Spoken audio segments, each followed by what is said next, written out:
The Senate will come to order. I ask everyone to please rise and recite the Pledge of Allegiance. I pledge allegiance to the flag of the United States of America and to the republic for which it stands, one nation, under God, indivisible, with liberty and justice for all. Reverend Stephen Green of the Greater Allen African Methodist Episcopal Church in Jamaica, Queens, New York, will deliver today's invocation. Reverend. Man.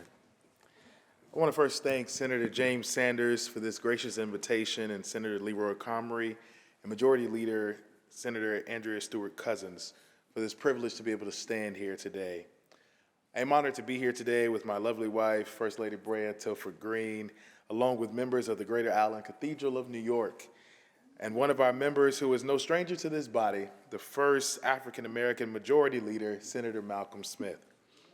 Let us pray. Let us pray. Dear God, we are grateful for the opportunity to gather in the hallowed halls of the New York State Senate chambers on this historic day. We thank you for guiding and protecting these 63 servant leaders who serve the 20 million citizens of the state of New York with wisdom and grace. We are honored that this chamber remains a glimmer of hope in the midst of this dark moment in our nation as we fight to preserve our democracy. We know that these perilous times beckons for us to work together with radical love and action as modeled in this chamber to counter the threats of fascism and authoritarianism that is wreaking its head across our country. As we gather during this Black History Month, we are reminded of the sacrifices made by those who have come before us to foster a new vision of society that honors and respects the dignity of all human personality. We remember New Yorkers like abolitionists Harriet Tubman and Frederick Douglass and Sojourner Truth, who fought to end slavery. We remember civil rights activists like Bayard Rustin and Shirley Chisholm and Malcolm X, who strategized to build a new society. We remember the freedom vision of cultural architects like Zora Neale Hurston, Langston Hughes, and James Baldwin, who taught us how to stand in the face of fear. And now more than ever, we need the freedom dreams of these love warriors to guide us through, so that children from Jamaica to Jamestown, from Harlem to the Hudson Valley, and from Brooklyn to Buffalo will have a chance to achieve the American dream.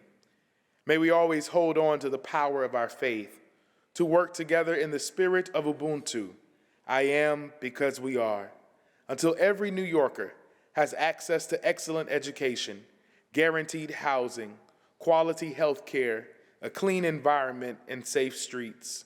And when this becomes our reality, when this becomes the priority of our legislative agendas, then we will be able to sing, lift every voice and sing, till earth and heaven ring, ring with the harmonies of liberty. We will let our rejoicing rise, high as the listening skies. We will let it resound loud as the rolling sea. We will sing a song full of the faith that the dark past has taught us. We will sing a song full of the hope that the present has brought us, facing the rising sun of our new day begun. Let us march on until victory is won. Amen.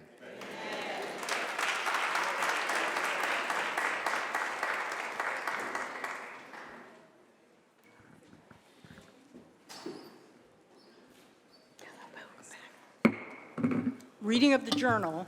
In Senate, Friday, February 21st, 2025, the Senate met pursuant to adjournment. The journal of Thursday, February 20th, 2025 was read and approved. On motion, the Senate adjourned. Without objection, the journal stands approved as read. Presentation of petitions, messages from the Assembly. And the Secretary will read? No.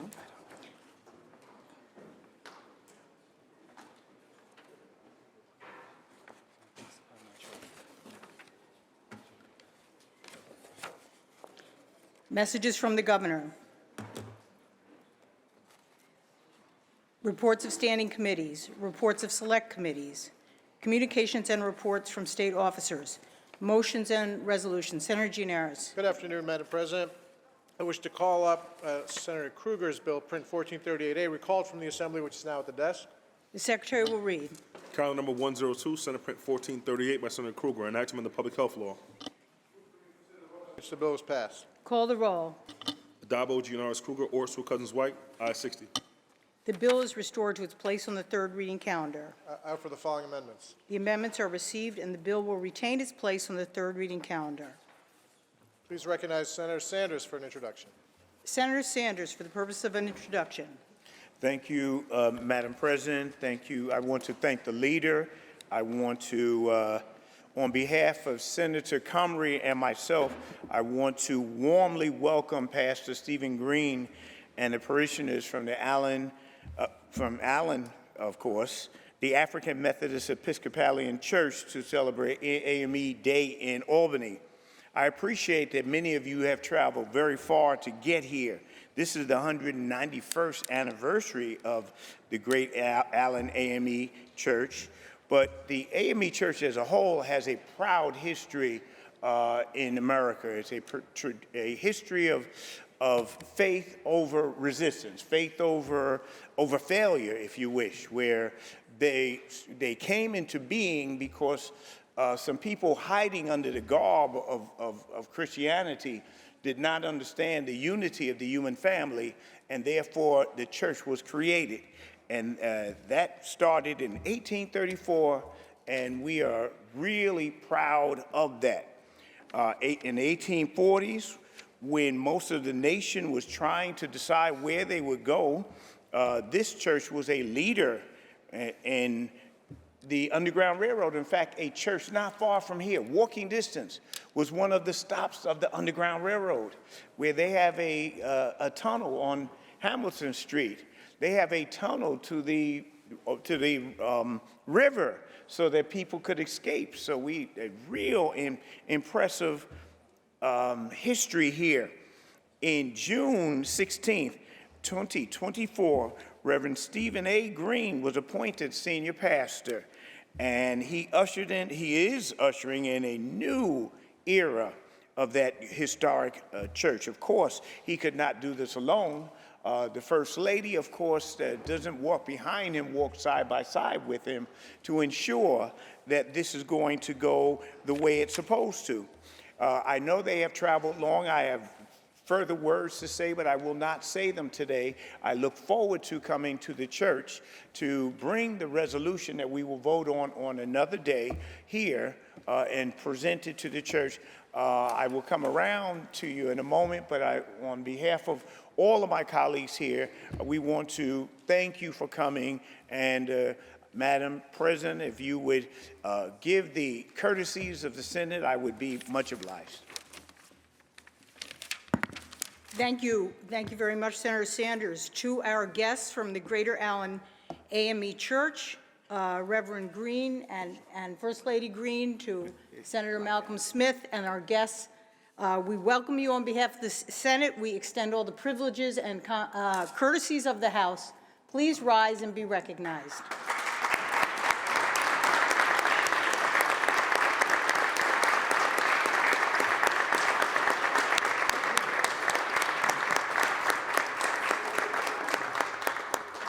Senator Gianaris. Thank you, Madam President. Let's take up previously adopted Resolution 235 by Senator Sepulveda. Read that resolution's title and recognize Senator Sepulveda.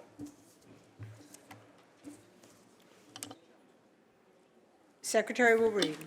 Resolution 235 by Senator Sepulveda, commemorating the 181st anniversary of the independence of the Dominican Republic, to be celebrated on February 27, 2025. Senator Sepulveda on the resolution. Thank you, Madam President, for allowing me to present this resolution. To my colleagues and honored distinguished guests, it's an honor for me to welcome prominent Dominican personalities to the state of New York here in the Senate to celebrate Dominican Heritage Month. I am deeply honored to stand before you today to commemorate a significant event in the history of the country, the 181st anniversary of its national independence. This day not only invites us to remember the sacrifices of our national heroes, but also to renew our commitment to the ideals of freedom, justice, sovereignty that have inspired the creation of the Dominican Republic. More than a century and a half ago, a brave group of Dominican patriots, guided by the profound love for their homeland, fought to defend their right to be free. Today, we are standing here thanks to the courage and determination of such men as Juan Pablo Duarte, Juan Isidro Perez, Pedro Alejandro Pina, and Felix Maria Ruiz.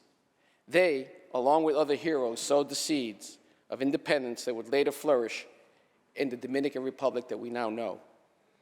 I'm filled with pride when I see how over the years Dominicans have shown an unwavering tenacity and a unique ability to excel in the corner of the new world, especially here in New York, where in my district I have the honor of representing one of the largest communities of Dominicans in the city and in this state. The Dominican community in New York has grown significantly over the decades.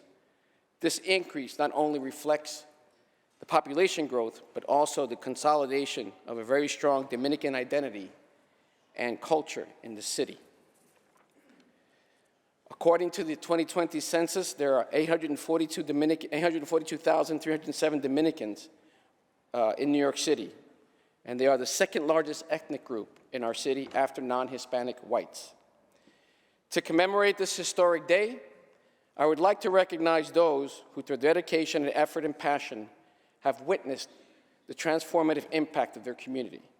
Their work not only strengthens their cultural identity, but also builds a bridge between the Dominican community and the rest of our society. Thanks to their efforts, our voice is heard more strongly in all spheres of society. Journalists, with their dedication, not only inform but also inspire and educate, ensuring that Dominican voices continue to be heard, traditions are preserved, and new generations have a sense of belonging and pride in their cultural heritage. Today, I want to recognize several of those leading Dominican figures and the Dominican journalists and members of the Dominican press. We start with recognizing Violeta Bastarda, who is a well-known journalist and communicator recognized for her hard work and dedication in the world of news. Since arriving in New York in 2007, Violeta has shown unwavering commitment to covering community news, politics, and culture, especially for the Hispanic audience. She has become an influential figure in the Hispanic media.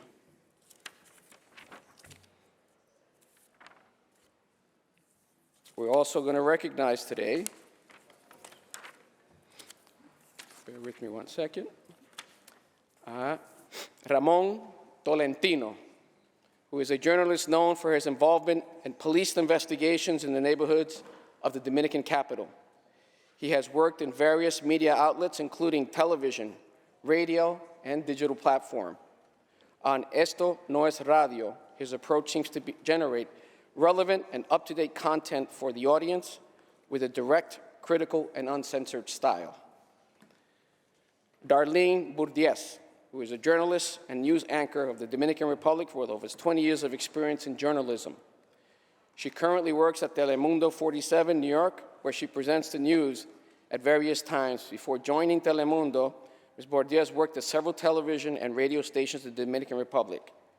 Throughout her career, she has received several awards, including an Emmy in 2020 for breaking news. She has also been recognized for her contributions to communications and active presence on social media. Also, I want to recognize several other journalists who couldn't make it, and one community activist, Nuris De Olio, who is a community leader and recognized for her work in Manhattan and in the Bronx and in New York City. I'd also like to recognize a journalist, very well-known journalist, Alicia Ortega from the Dominican Republic. She's a news anchor and recognized for her massive work in media, and she's a prominent figure in investigative journalism and coverage on political issues. And lastly, I'd like to recognize Julissa Cespedes, who is a distinguished, also Dominican journalist with 15 years of experience in media. She has participated in the most prestigious platforms alongside prominent figures covering high-profile national and international events. I'm going to ask my three journalists that are here to stand so we can recognize them. Thank you, Madam President, for giving them the recognition of the floor and for allowing me to speak on this resolution. There are Ramon Tolentino, Darlene Bourdies, and last but certainly not least, we have Violeta Bastardo. Thank you, Senator Sepulveda. And we have additional speakers, so you can sit. Senator Jackson on the resolution. Thank you, Madam President. My colleagues, I rise in order to honor these individuals that have come to witness democracy at its best here in New York State. Knowing that my district, the 31st Senatorial District, outside of the Dominican Republic, is probably the most people that live in Washington Heights, Inwood, Marble Hill, and the Bronx, where Luis and I and others and my colleagues represent many, many, many people. But obviously, Dominicans are the highest number of people that I represent. And in fact, approximately 67% of my district has individuals that are basically Spanish-speaking, and majority of them is from the Dominican Republic. But knowing that the journalists and the media people are all over the place, they definitely want to make sure that you hear the news and see the news. So I congratulate the three of them for being here today. Ramon Tolentino, congratulations. Alicia Ortega, good afternoon. And Violeta Bastardo, good afternoon. Congratulations and welcome aboard. Thank you, Senator Jackson. Senator Bailey on the resolution. Thank you, Madam President. Thank you, Senator Sepulveda, for introducing this important resolution and always commemorating Dominican Independence Day. I represent the borough of the Bronx and also the city of Mount Vernon. In both areas, there is a large and burgeoning Dominican population. As we've heard from Senator Sepulveda and many others, that the Dominican community in the Bronx is the fastest growing ethnic group in the borough. Also, in Westchester County, in the city of Mount Vernon, let's also make sure that we also recognize the Dominican community is making large strides in that community as well. And so it's really important for me to recognize the community. Senator Sepulveda did not tell me about this resolution, or otherwise I would have had my De Los Míos on, my Nike Air Max 95 that say De Los Míos, which means, loosely translated to one of us. And the warmth that I've felt from the Dominican community is often personified in that phrase, de lo mío. It is a very insular and prideful statement that means that, when you move, you're like one of us, and we make these movements together. So I just want to say congratulations on 181 years of incredible, incredible being, and I'm trying to find the words. Is it Dios, Patria, and Libertad? So it comes from memory. I just want to make sure that the Dominican community knows that we are incredibly proud of them and appreciative of them. And I say thank you, Madam President, and I proudly support this resolution. Thank you, Senator Bailey. Senator Fernandez on the resolution. Thank you, Madam President, and thank you, Senator Sepulveda, for this very important resolution. 181 years is not an easy feat. And while I am not Dominican, no soy Dominicana, the admiration that I have for this community is so abundant. The gratitude that I have for this community as a Latina in New York is abundant. And I thank them for their contributions, for the vibrancy of the culture, for expanding it to every corner of the state, because I too represent a wonderful district in the East Bronx and Southern Westchester, and my Dominican community adds so much beauty to it. So for this day, felicidades, and thank you again for our journalists for reporting on the needed information that we have to know, the hard topics, the ones that are not easy to talk about or to defend, but you do it and you do it bravely, and I am incredibly thankful. So thank you. Thank you, Senator Fernandez. Senator Clear on the resolution. Thank you, Madam President. Thank you, Senator Sepulveda, for bringing forth this very important resolution. I think it is important that we recognize all our communities in New York City, which contribute to the Great Mosaic, as it's called. And the Dominican community has been a fast and rapidly growing community, contributing so much to our food, to our music, and to the culture in general. So I congratulate all of today's honorees, people who are being recognized, and those who did not make it here today. And of course, you do report the news, and that's so important to all of our communities to make sure that they get that information correctly. So thank you again, and thank you, Senator Sepulveda. Thank you, Senator Clear. Senator Weber on the resolution. Thank you, and thank you to the sponsor, Senator Sepulveda, for this very important resolution, a great resolution that you bring forward every year. You know, as you know, and as I've spoken in the past, I have my father remarried when my parents divorced. My father is married to a Dominican woman from Bani, so it's an island that I visited many times as a child, so it's great to take that knowledge of the island and actually be a senator in Rockland County, where we have a large growing Dominican community right there in Haverstraw, community that has great leaders like Johnny Ortiz and Ramon Lopez. We have Ramon Soto, who writes for El Sol magazine, who's also up there in Haverstraw as well. So it's great to really all celebrate the Dominican community. We're going to have I think a Dominican flag raising ceremony in Haverstraw on Thursday that I'll be back to as well. So congratulations, and thank you for bringing this resolution forward as always. Thank you, Senator Weber. Senator Hoylman Siegel on the resolution. Thank you, Madam President. I wanted to thank Senator Sepulveda for recognizing these individuals, which I'd like to point out is so important because community and local news is more important than ever because of the consolidation of major news outlets across our country. It's crucial that New Yorkers, that members of different communities are able to access news that informs them because they're not getting it elsewhere, and we need to support our local and community news. So thank you, Senator Sepulveda. Thank you. To our guests, distinguished journalists representing the Dominican Republic and the community, I welcome you on behalf of the Senate. We extend to you the privileges and courtesies of the House. Please rise and be recognized.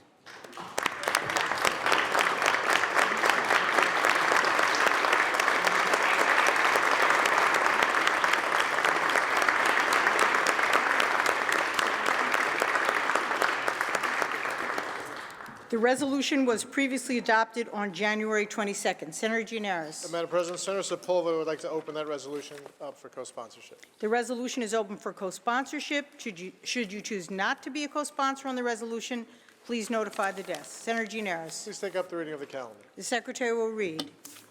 Calendar number 94, Senate Print 820 by Senator Hinchey, enactment of real property law. Read the last section. Section 28, this act will take effect immediately. Call the roll. Adabo, Gianaris Kruger, Ort, Stewart Cousins, White.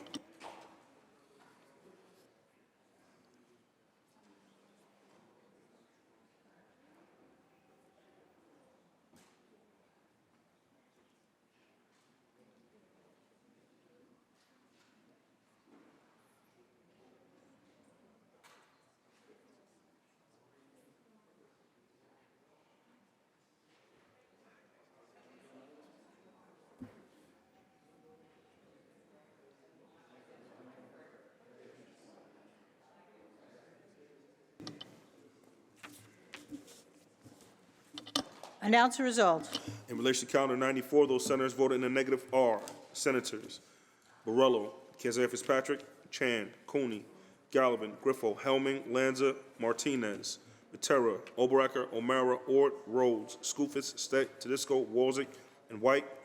Ayes 41, nays 19. The bill is passed. Calendar number 119, Senate Print 1610 by Senator Harkin, enactment of the Environmental Conservation Law. Read the last section. Section 2, this act will take effect on the 180th day after it shall become a law. Call the roll. Adabo, Gianaris Kruger, Ort, Stewart Cousins, White.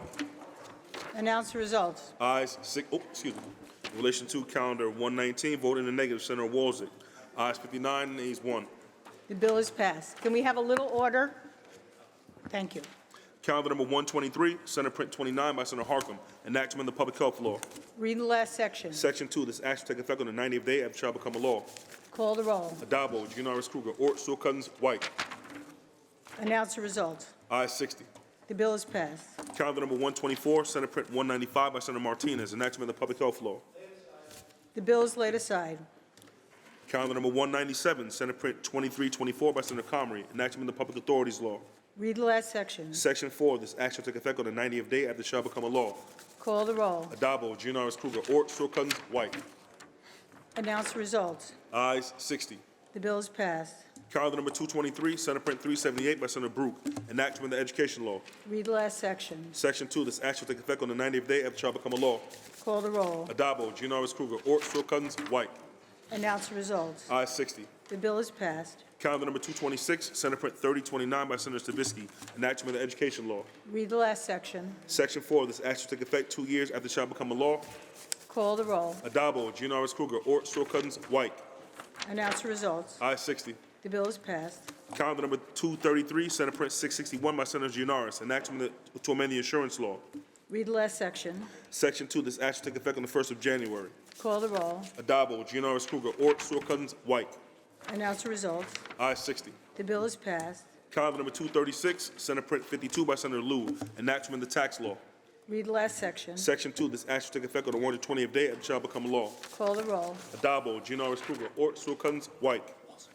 Announce results. In relation to calendar 236, voted in negative, Senator Walczak. Ayes 59, nays 1. The bill is passed. Calendar number 266, Senate Print 2069 by Senator Scarcella Spanton, enact to amend the executive law. The bill is laid aside. Calendar number 277, Senate Print 1057 by Senator Serrano, enactment of the Parks, Recreation, and Historic Preservation Law. Read the last section. Section 2, this act shall take effect on the 1st of January. Call the roll. Adabo, Giannaris Kruger, Ort, Sewell Cousins, White. Announce the results. In relation to calendar 277, voted in the negative are Senators Helming and Walczak. Ayes 58, nays 2. The bill is passed. Calendar number 283, Senate Print 1991 by Senator Sanders, enactment of the banking law. Read the last section. Section 2, this act shall take effect immediately. Call the roll. Adabo, Giannaris Kruger, Ort, Sewell Cousins, White. Announce the results. Ayes 60. The bill is passed. Calendar number 284, Senate Print 2027 by Senator Sanders, enactment of the banking law. Read the last section. Section 4, this act shall take effect immediately. Call the roll. Adabo, Giannaris Kruger, Ort, Sewell Cousins, White. Announce the results. Ayes 60. The bill is passed. Calendar number 288, Senate Print 417 by Senator Giannaris, enactment to amend the election law. Read the last section. Section 3, this act shall take effect immediately. Call the roll. Adabo, Giannaris Kruger, Ort, Sewell Cousins, White. Announce the results. In relation to calendar 288, voted in the negative, Senator Ort. Ayes 59, nays, also Senator Gallivan. Ayes 58, nays 2. The bill is passed. Calendar number 301, Senate Print 1186 by Senator Adabo, enactment of the highway law. The bill is laid aside. Senator Giannaris, that completes the reading of today's calendar. Let's move to the controversial calendar, please. The secretary will ring the bell. The secretary will read. Calendar number 124, Senate Print 195 by Senator Martinez, enactment of the public health law. Senator Lanza, why do you rise? Madam President, I believe there's an amendment at the desk. I waive the reading of that amendment and ask that you recognize Senator Helming. Thank you, Senator Lanza. Upon review of the amendment, in accordance with Rule 6, Section 4B, I rule it non-germane and out of order. Accordingly, Madam President, I appeal the ruling of the chair and ask that Senator Helming be heard on that appeal. The appeal has been made and recognized, and Senator Helming may be heard. Thank you, Madam President. I rise to appeal the ruling of the chair. The proposed amendment that I had before this body is germane to the bill at hand. Both bills relate to preventing the spread of certain contraband. The bill at hand addresses the spread of contraband among youth and within our schools, while the amendment I put forward will prevent the spread of dangerous contraband among incarcerated individuals, our corrections officers, civilians, and even visitors to our state correctional facilities. And I want to point out something that is really important to me, and that those visitors to our correctional facilities include young children. So I do think that the bill is germane. As corrections officers continue to protest in response to the unsafe conditions within our correctional facilities, it's beyond time for us to address the ongoing threat that prison contraband poses to everyone. We continue to read about report after report about the hospitalizations due to the exposure of dangerous substances and weapons that are being introduced and spread throughout our state-run correctional facilities. To me, these reports make it quite clear that docs and the state leaders have failed to provide the tools necessary to keep dangerous contraband out of state correctional facilities. But today, with the amendment that I've put forward, this body has an opportunity to make a difference by making the changes needed to ensure the safety of everyone within our state correctional facilities. This amendment will help eliminate dangerous contraband by requiring the use of narcotics, by requiring the use of narcotics detecting canine patrols outside of every prison, establishing a secure vendor mail program, and allowing DOCS facilities to deny entry to any person who refuses to pass through a body scanner. And Madam President, what is very appalling to me is that these body scanners are already present and available for use in many of our facilities. When I tell people that these body scanners are currently optional, they cannot believe that that's true. New York State continues to face unprecedented challenges within the walls of our prisons because of deplorable conditions and horrible policies like the HALT Act.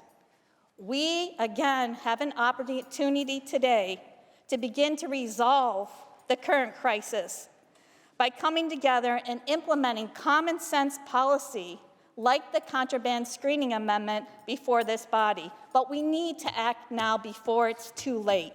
Everyone is depending on us, whether it's the incarcerated individuals, the civilians who visit or work there, and our corrections officers. For these reasons and many more, Madam President, I ask you to please reconsider your decision. Thank you, Senator. I want to remind the House the vote is on the procedures of the House and the ruling of the chair. Those in favor of overruling the chair signify by saying aye. Request a show of hands. A show of hands has been requested and so ordered. Announce the results. Ayes 22. The ruling of the chair stands and the bill in chief is before the House. Read the last section. No, excuse me, 1 minute. Senator Gianaris. Madam President, we've agreed to restore this bill to the non-controversial calendar. The bill is restored to the non-controversial calendar. Read the last section. Section 2, this action take effect immediately. Call the roll. Adabo, Gianaris Kruger, Ort, Sewell Cousins, White. Announce the results. Ayes 60. The bill is passed. Calendar number 266, Senate Print 2069 by Senator Scarcella Spanton, enact to amend the executive law. Senator Lanza, why do you rise? Madam President, I believe there's an amendment at the desk. I waive the reading of that amendment and ask that you recognize Senator Steck. Thank you, Senator Lanza. Upon review of the amendment, in accordance with Rule 6, Section 4B, I rule it non-germane and out of order at this time. Accordingly, Madam President, I appeal the ruling of the chair and ask that Senator Steck be heard on the appeal. The appeal has been made and recognized, and Senator Steck may be heard. Thank you, Madam President. I rise to appeal the ruling of the chair. The proposed amendment is germane to the bill at hand, which relates to disaster preparedness, and HALT has eroded conditions within our prisons, preventing DOCS from adequately preparing for and responding to disasters within prisons, including the current disaster we're witnessing, which has led us to these strikes. Since the HALT Act went into effect in March 2022, correctional officers of the state have been facing the horrors created by this law every day. In the 2 years since it took effect, state prisons have seen a 32% increase in assaults on staff, from 1,473 to 1,938. Inmate-on-inmate assault has increased a whopping 81%, from 1,489 to 2,697. This is the direct result of the HALT Act, which has deprived corrections officers the essential tool they need to keep correctional facilities safe, the ability to remove and segregate those violent inmates who assault others, including their fellow inmates. Prior to HALT, violent and disruptive inmates could be segregated for a period of time deemed appropriate. Under HALT, an inmate can't spend more than 3 consecutive days in segregated confinement and no longer than 6 total within a 30-day period.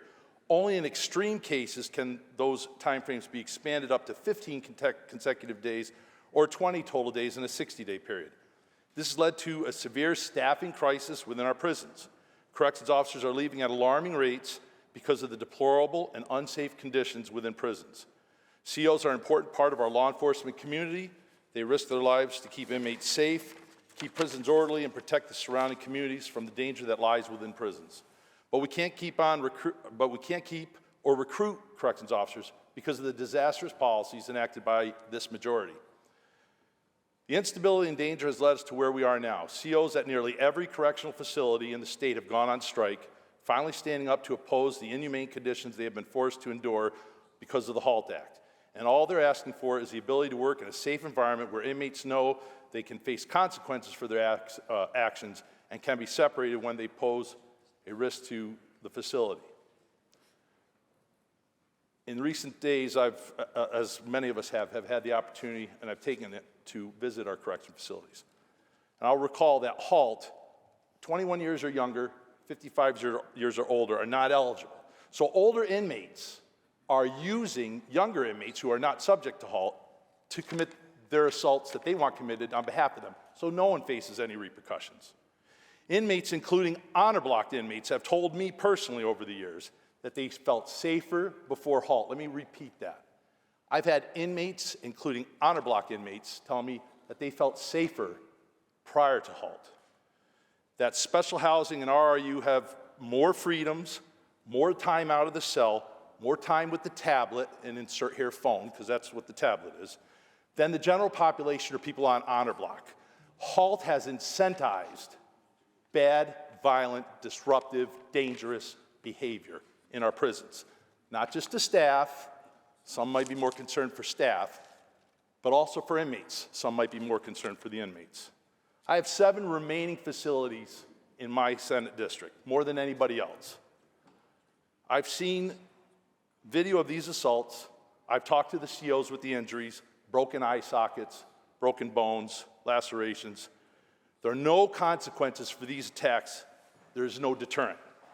Inmates have stated that they decided to punch, quote, the first staff member they encountered, just to get back into shoot, to have more time with the tablet, more time having people serve them and bring them stuff, more time out of their cell than people in the general population.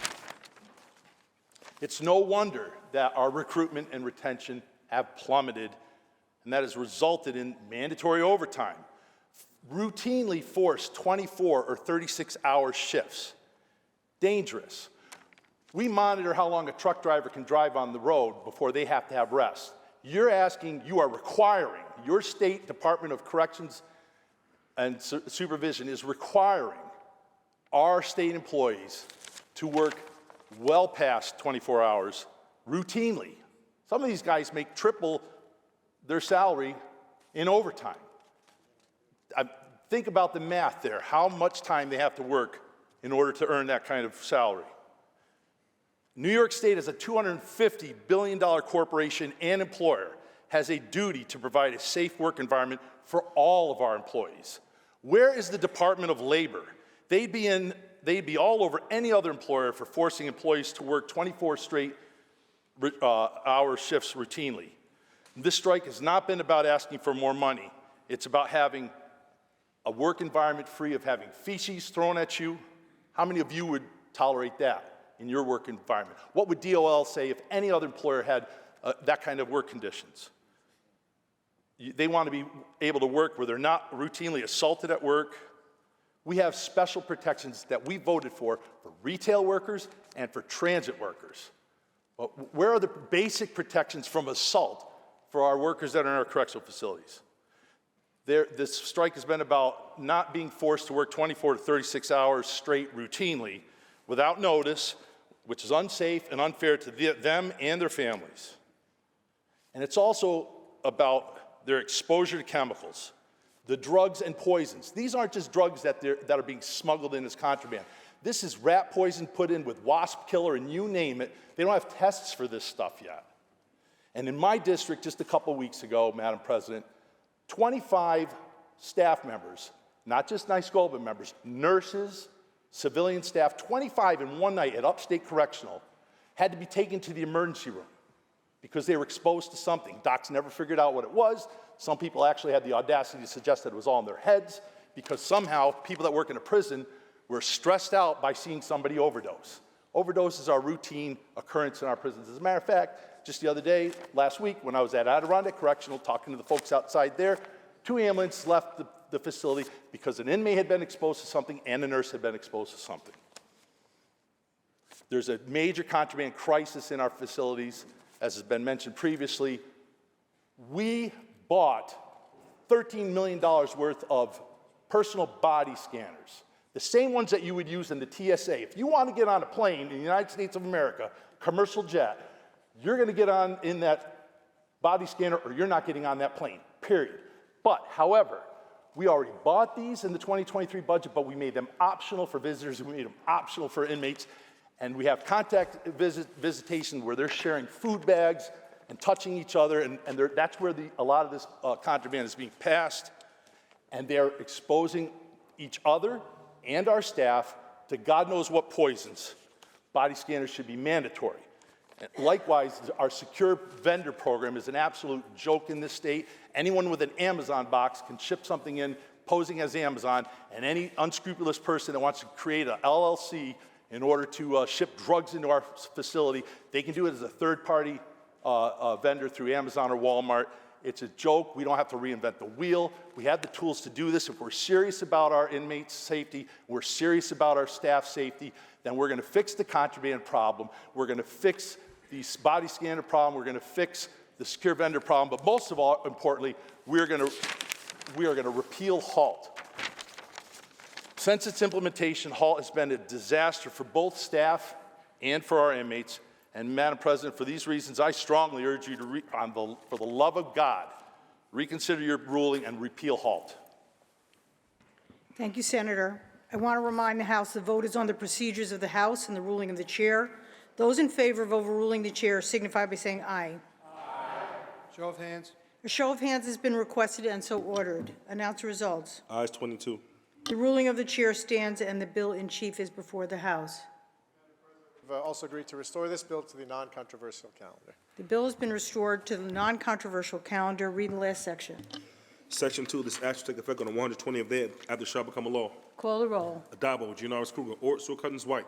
Announce the results. Ayes 60. The bill is passed. Calendar number 301, Senate Print 1186 by Senator Adabo, enactment of the highway law. Senator Lanza, why do you rise?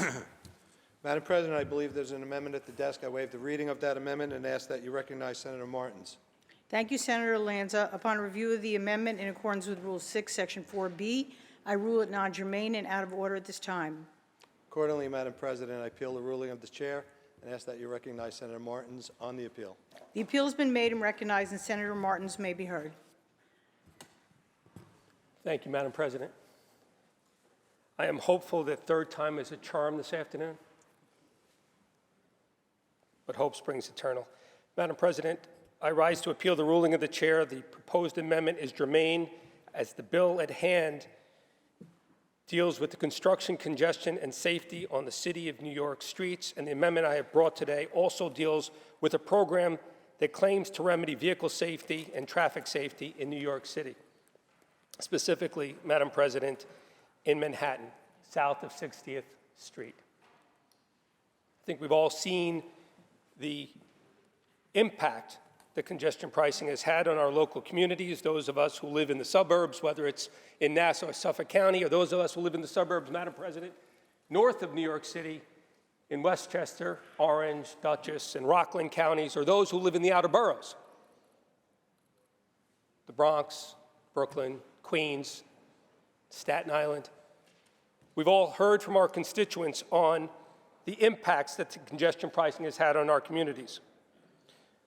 The congestion pricing plan has been deemed unlawful by the federal government, Madam President, and the governor has refused to comply and turn off the tolls while so many New Yorkers bear the financial burden of the MTA. There are serious reservations by the people of New York, especially those in the MTA region and in many of our communities, and we've heard it all too often on both sides of the aisle. In fact, Madam President, there was a pause made to this entire program because of the outcry that came from the communities, and the reason that that pause was put in place was because, yes, people recognized, and many people in this chamber recognized on the record how devastating it would be to our communities. And then lo and behold,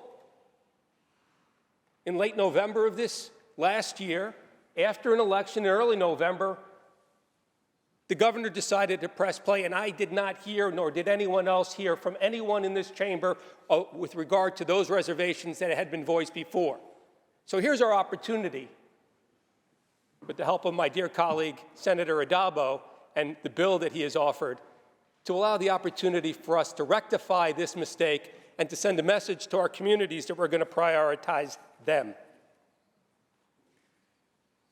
There is no plan to assist or exempt first responders, Madam President, and other essential workers with congestion pricing despite their irregular hours and imminent need in the city. Small trucks operating in the congestion zone and charged $14.40, and large trucks are charged $21.60, with a significant impact on our building trades. Those who go into New York City just to do work. We can't expect them to go into the city and carry their tools on the Long Island Railroad with them, or the materials that they need to actually do their job. And yet we're imposing this tax on them. The MTA has not addressed their losses or inability to stop fare evasion, Madam President. To this day, they recognize that the MTA loses close to $1 billion a year because people simply choose not to pay the fare on the subway and on New York City buses. And as we all know, the projected revenue from congestion pricing is just under $1 billion.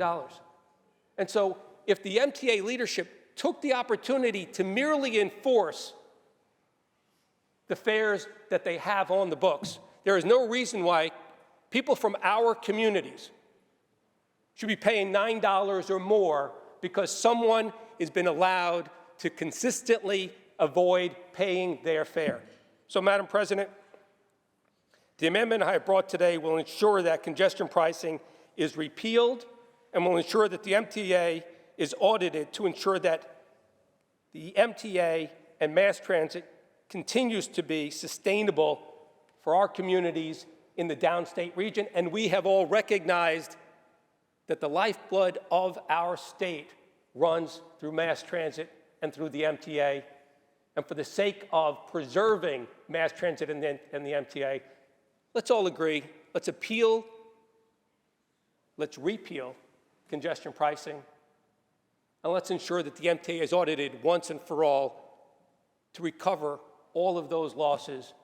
Our residents deserve better, Madam President, and for those reasons, I strongly urge you to reconsider your ruling. Thank you, Senator Martins. I want to remind the House the vote is on the procedures of the House and the ruling of the chair.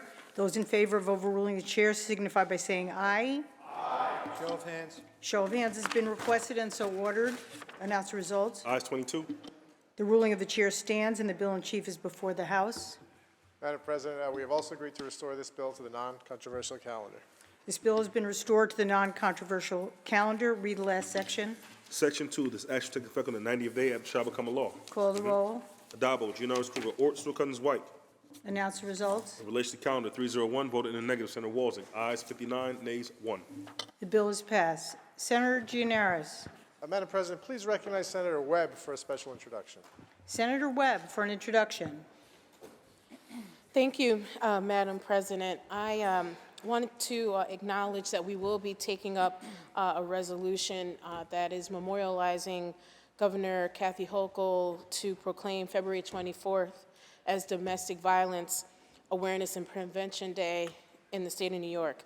I want to thank our Senate Majority Leader, Senator Andrea Stewart Cousins, for her continued leadership on this important issue. We know, and we talk about this in our chamber, and most certainly actively advance policies around domestic violence. It is a crisis that knows no boundaries. It affects individuals regardless of race, gender, sex orientation, zip code, or socioeconomic status. It is not just a private matter, it is a public health issue, economic issue, and most of all, a human rights issue that impacts families, communities, and our entire state. Every minute, 24 people in the United States become victims of domestic violence, sexual assault, or stalking. That is more than 12 million people every year. And that's our neighbors, our friends, our coworkers, and our loved ones. We also know that domestic violence disproportionately impacts Black women, LGBTQ+ individuals, Native women, and communities of color. Systemic barriers, such as lack of access to resources and institutional racism, compound the danger that these survivors face. Madam President, I want to, at this time, acknowledge some distinguished guests that we have in our chamber. I am honored that advocates from the New York State Coalition Against Domestic Violence have joined us today, including the Director of Public Policy and Advocacy, Joan Gerhardt. Also, along with Joan is Connie Neal, Heather Campbell, Shannon Wong, Lorian Castle, Jen Clark, Lauren Pence, Ashley Amadon, Abigail Murat, Esmeralda Pena, Jess Shafroth, and Amanda Kavanaugh. We thank all of the advocates and volunteers at NYSCDF for your tireless efforts to provide not only training and technical assistance for local domestic violence programs across our state, but you also work with our communities to change our culture, one that doesn't condone violence, that in fact advocates for policies to make sure that survivors across our state are provided with the support that they need to get safe and to heal and to ultimately thrive. And with that, Madam President, I ask that we welcome these amazing advocates to our chamber and extend the privileges of our House. Thank you. Thank you very much to our guests from the New York State Coalition Against Domestic Violence. We welcome you to our chamber. Thank you for being present here today. Please rise and be recognized.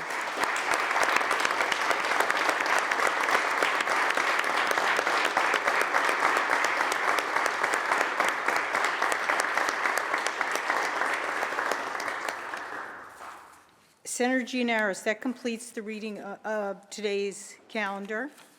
Thank you, Madam President. One final bit of business on behalf of Majority Leader Stewart Cousins in consultation with Senator Ort. I hand up the following committee assignment of the Minority Conference and ask that it be filed in the Journal. The hand-up is received and should be filed in the Journal. Senator Gianaris. Is there any further business at the desk? There is no further business at the desk. I move to adjourn until tomorrow, Tuesday, February 25th at 3 p.m. On motion, the Senate stands adjourned until tomorrow, Tuesday, February 25th at 3 p.m.